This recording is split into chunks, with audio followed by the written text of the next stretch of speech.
TSLA breaking below $400 is not the real story. The market has already moved on, and if you're still focused on that level, you're already looking in the wrong place.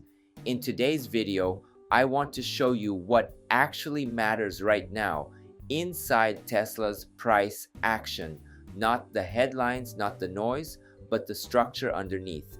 We're going to break down three things: why $400 no longer matters, why $370 is now the key level, and how smart investors should think in this kind of environment. Because this is not about reacting, this is about positioning ahead of the next move. Right now, most of the market is still talking about one thing: TSLA broke $400. And yes, that level mattered. It was a psychological line, and it acted as support multiple times. But here's the problem: the chart has already moved forward. The market has already shifted its focus. And if you're still anchored to $400, you're analyzing the past, not the present. So let's get straight to the point. The real battleground right now is $370, not $400. What happens at $370 will define the next phase of this trend, whether this turns into a controlled consolidation or something structurally deeper. This is where the quality of the market gets decided. Now let's step back and look at what actually happened. Last week, $400 was holding. Buyers stepped in multiple times and the level looked strong. But this week, that level broke, and it didn't just break temporarily, it broke cleanly. But here's the key insight: the break itself is not the most important part. What matters is what happened after the break. After losing $400, TSLA didn't bounce aggressively. It didn't show strong demand. Instead, it continued to drift lower, now approaching the $370 area. That tells us something important. This is not just a reaction. This is continuation. And continuation is where trends are confirmed. Now, the next question is critical. Is this fear or is this something else? Because those are two very different environments. When you look closely, the decline is actually very controlled. It's not a sharp collapse. Volume is not spiking dramatically.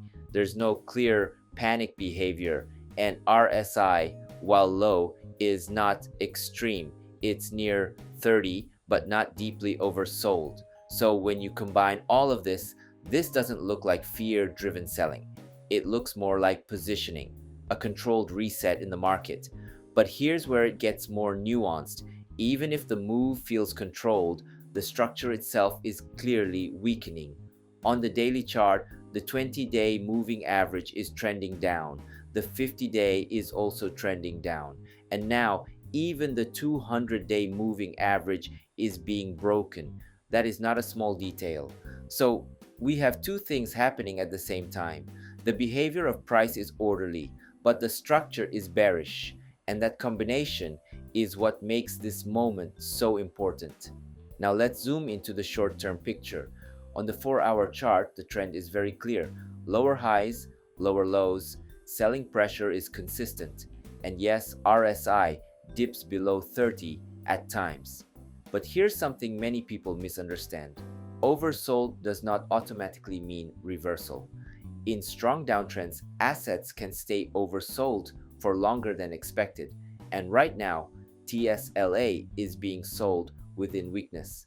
That's a very different environment from a quick dip and recover scenario. Now let me show you what I think is the most important signal right now. This is where things get really interesting. When you look at volume delta, you can see that selling pressure is dominant, but at the same time, overall volume is not expanding. So what does that mean? It means this is not panic selling, but it also means something equally important. There is no strong buying support either. And when you combine those two, you get a liquidity gap, a market where sellers are present, but buyers are not stepping in aggressively. And that is exactly the kind of environment where prices can drift lower without dramatic headlines. So let me ask you this. Is this the bottom, or are we still in the middle of the move? Here's my view. This is not a moment to be aggressive. This is a moment to be patient.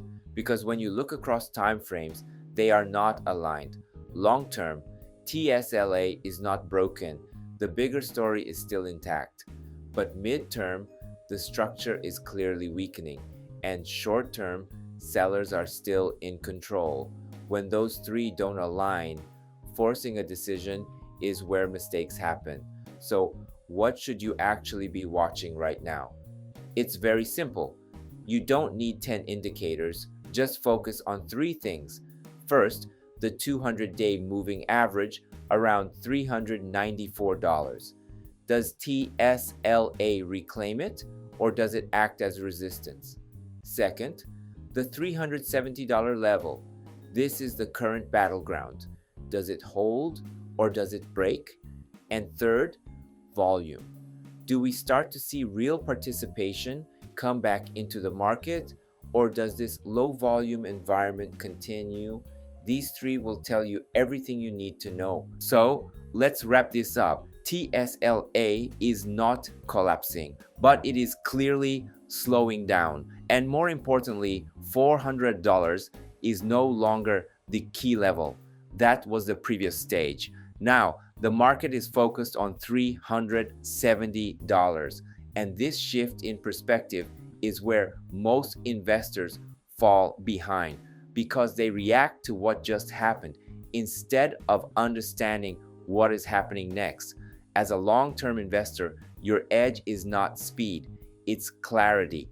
It's the ability to step back, read the structure, and recognize when the narrative has already changed. Because by the time the headlines catch up, the opportunity is usually gone. If this gave you a clearer view of TSLA right now, make sure to like the video. I break down Tesla from a strategy and investor perspective every single day. And if you want to stay ahead of where this market is going, subscribe to the channel. Thanks for watching, and let's keep building the future. Before we wrap up, let me take a moment to introduce myself. I drive a Tesla Model Y, and at home, I've installed a Tesla Powerwall, so I actually charge my car with solar energy. I truly believe Tesla is shaping the future, and that's why I share the latest news and insights here on this channel. I'm from Japan, but I want to connect with Tesla fans all around the world. That's why I also create an English version of my videos. YouTube now lets you switch the audio into your own language, so you can enjoy it in whatever language you prefer. Most of all, I'd love to connect with Tesla fans everywhere so we can support Tesla together. I also share updates on X, so feel free to follow me there and let's connect. And if you haven't already, please subscribe to this channel. I'd really appreciate it. Thanks for watching, and I'll see you in the next video.